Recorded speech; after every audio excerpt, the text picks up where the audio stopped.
అప్పుడప్పుడు చంటి బిడ్డ సారి వస్తూ ఉంటుంది కదండి, దానిలో చలిమిడి ఉంటుంది. చాలా మంది విడిగా తినడానికి ఇష్టపడరు. అలాంటప్పుడు ఏం చేయాలంటే గిన్నెలోకి ఈ చలిమిడి అంతా తీసేసుకుని కొంచెం వాటర్ వేసి చలిమిడంతా కరగబెట్టుకోవాలి. ఇలా కరిగిన తర్వాత కొబ్బరి ముక్కలు ఉంటాయి కదండి, వాటినైతే వడగొట్టేసుకోవాలి. ఇలా వడగొట్టుకుని కొబ్బరి ముక్కల్ని సెపరేట్ చేసేసుకోవాలి.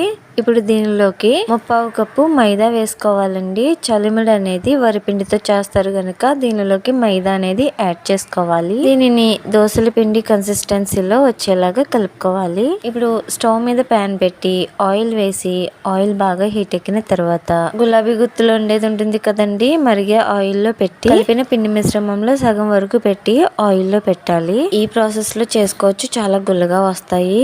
ఇదే కాకుండా ఇంకొకటి చెప్తాను.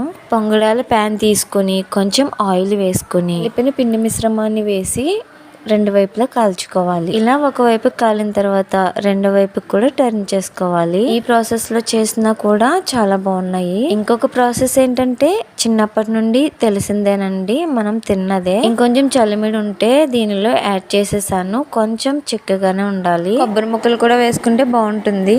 అట్లా రేకుంటుంది కదండి, అది తీసుకోవాలి.